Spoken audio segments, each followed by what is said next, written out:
Hey, hello everybody. Thank you so much for joining us for another edition of the Lives and Lessons Learned of 100 Christians. This one actually features our dog Scout in the background. All right, here we go.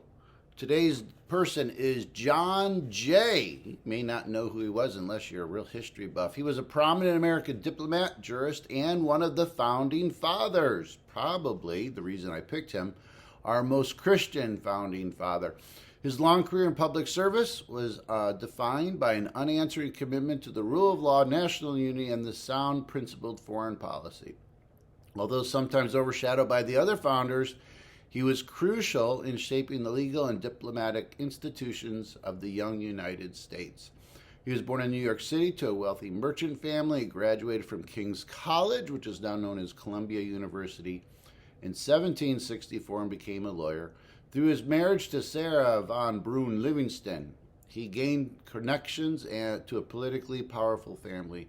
He had some evolving political views. Initially a moderate who favored reconciliation with Great Britain, he became a fervent patriot as revolutionary tensions escalate. Events like the burning of Norfolk in 1776 cemented his decision or dedication to independence. Revolutionary service, Jay served as a delegate to both the First and Second Continental Congresses, where he gained a reputation for his diplomatic skills. He was elected president of the Continental Congress in 1778. During this time, he also led New York's Committee for Detecting Conspiracies, a forerunner to the U.S. counterintelligence. Diplomatic work.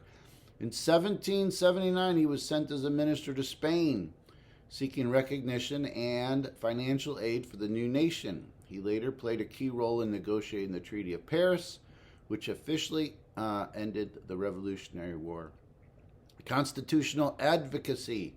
After the war, he served as a Secretary of Foreign Affairs under the Articles of Confederation and became acutely aware of the national government's weaknesses. He collaborated with Alexander Hamilton and James Madison to write the Federalist Papers, contributing 5 essays that argued for a strong, unified federal government. All right, he was a pioneer in the federal government. He was actually the first Chief Justice of the United States. In 1789, President George Washington appointed him as the first Chief Justice of the U.S. Supreme Court. Here, Jay established important precedents and reinforced the separation of powers. While Justice, he was sent to Britain to negotiate a treaty to resolve lingering issues, including British occupation of frontier forts and attacks on American shipping. The resulting treaty was highly controversial and unpopular for its concessions to Britain, but ultimately it helped avert another war and stabilize relations. A backlash is believed to have ended his presidential aspirations. He was the governor of New York after he resigned from the Supreme Court to serve as New York's governor. During his 2 terms, he signed the gradual emancipation law that led to the end of slavery in the state of New York. He did retire following his time as governor. He declined a second appointment as Chief Justice and retired from public life in 1801. He spent his final years as a farmer, I like that, an active member of the American Bible Society. The lessons we can learn from his life: providence and public service. He firmly believed in divine providence, that God's hand actively guided the affairs of both individuals and nations. This belief shaped his understanding of the American founding and his view of public service as a moral and religious obligation. He believed there was a divine calling. He saw the founding of the United States not just as a historical accident, but as a divine mission. He believed God had granted America to a united people, and that its success was contingent on the nation's adherence to moral principles. He believed in responsibility in leadership. This perspective instilled in him a deep sense of responsibility. He saw leaders as having a higher calling to act with integrity and wisdom to create a just and virtuous republic. He encouraged American voters to elect leaders of Christian character, as he believed their moral compass was essential for good governance. The foundation of morality had a lot to say. Jay believed that morality and good government were inseparable from religion and that the Bible was the ultimate source of truth. The Bible as a guide. For Jay, the Bible was the best of all books, teaching the way to be happy in a world in this world and the next. When asked for his final words to his children, he simply pointed to the Bible and said, "They have the book."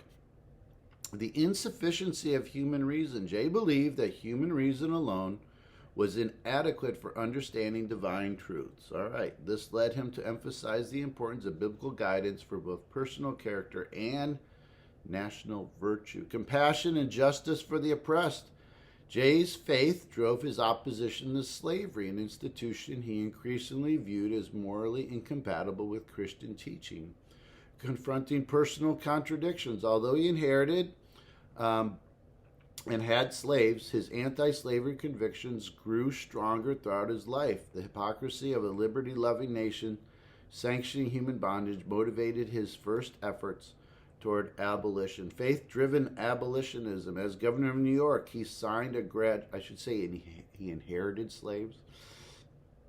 Faith-driven abolition. As governor of New York, he signed a gradual emancipation law in 1799, seeing his belief that the Almighty will not suffer slavery and the gospel to go hand in hand. This reflected a spiritual lesson of aligning public policy with biblical justice, even when it was unpopular. Integrity and character over popular opinion. Jay's spiritual convictions allowed him to remain steadfast in his principles, even when facing public criticism. The Jay Treaty in 1794 was extremely controversial, but Jay defended it as necessary to avoid a ruinous war with Britain. Another one, I should say. His willingness to endure political backlash for the sake of the national good was a powerful example of integrity. And then a quiet retirement. After a long career, he retired to focus on his family and religious life. He became president of the American Bible Society, dedicating his later years to spreading the gospel, a sign of prioritizing faith over worldly power. I love that. All right. Thanks so much. Take care. God bless. Bye.